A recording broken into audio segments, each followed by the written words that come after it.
38 మంది అమ్మాయిల అధ్యక్ష, టోటల్గా 1707 ఉన్నారు అధ్యక్ష. ఇది కాకుండా స్టాఫ్ ఇవన్నీ ఇంతమందికి 1169 అబ్బాయిలు చదువుకుంటే ఉంటే toilets requirement as per the standards 59 ఉండాలి అధ్యక్ష.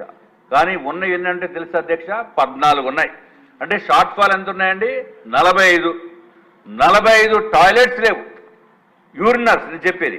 అట్లాగే అమ్మాయిలకి 538 అమ్మాయిలు చదువుకుంటే ఉంటే రిక్వైర్మెంట్ 27 ఉండాలి కనీసము, దాంట్లో ఉన్నాయి 14 అధ్యక్ష. అంటే ఇంకా బ్యాలెన్స్ 13 ఉండాలి అధ్యక్ష. ఇంకొక విషయం అధ్యక్ష, అట్లాగే ఇది చెప్పిన యూరినల్స్, తర్వాత వాటర్ క్లాజెట్స్, ఇది 1169 మందికి రిక్వైర్మెంట్ అయితే 30 ఉంది అధ్యక్ష, కానీ ఉన్నాయి అయితే 2 అధ్యక్ష. షార్ట్ ఫాల్ ఆర్ 28. అట్లాగే 538 మంది గర్ల్స్కి అయితే 22 టాయిలెట్స్ వాటర్ క్లాజెట్స్ ఉండాలి, ఉన్నవి 2. అంటే బ్యాలెన్స్ రిక్వైర్మెంట్ 20 ఉండాలి అధ్యక్ష. మరి ఇంత షార్ట్ ఫాల్ ఉండి ఏమీ లేవు అనంటే అది ఎందుకో మరి నాకైతే అంత దారుణమైన రిప్లై అవసరం లేదనుకున్నాం అధ్యక్ష. ఇది ఒకటే అధ్యక్ష.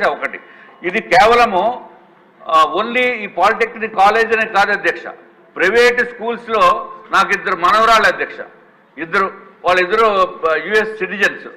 వాళ్ళు స్కూల్కి వెళ్ళేటప్పుడు మంచినీళ్ళు తాగాలంటే మంచినీళ్ళు తాగరు, ఎంతో బలవంతంగా మంచినీళ్ళు తాగిస్తే అక్కడ టాయిలెట్స్ సరిగా లేవు, అందుకని మేము తాగమంటే నేను మొన్నే చెప్పొచ్చాను అధ్యక్ష. ఇప్పుడు లోకేష్ బాబు గారు దీనికి సంబంధిత మంత్రివర్యులు అయ్యారు. అన్ని టాయిలెట్స్ అన్ని శుభ్రంగా ఉండేటట్టు అన్ని ప్రైవేట్ స్కూల్స్లోని కాలేజెస్లోని దానిపైన ప్రత్యేకమైన ఫోకస్ పెడతారని చెప్పి నేను హామీ ఇచ్చి రావడం జరిగింది అధ్యక్ష. ఇంత షార్ట్ ఫాల్ని దయచేసి మంత్రివర్యులు చూసుకోవాలి అధ్యక్ష. ఇంకొక అయిపోయింది అధ్యక్ష. ఈ పాలిటెక్నిక్ కాలేజీలకి అయిపోయింది అధ్యక్ష. ఈ పాలిటెక్నిక్ కాలేజ్కి అంతకుముందు ఎప్పుడు మంత్రులు వెళ్ళరు, అంతకుముందు ఎప్పుడు మంత్రులు వెళ్ళలేదు అధ్యక్ష. అందుకే ఇవన్నీ ప్రాబ్లమ్స్. దయచేసి దీన్ని కూడా దృష్టిలో పెట్టుకోవాల్సిన అవసరం ఉంది అధ్యక్ష.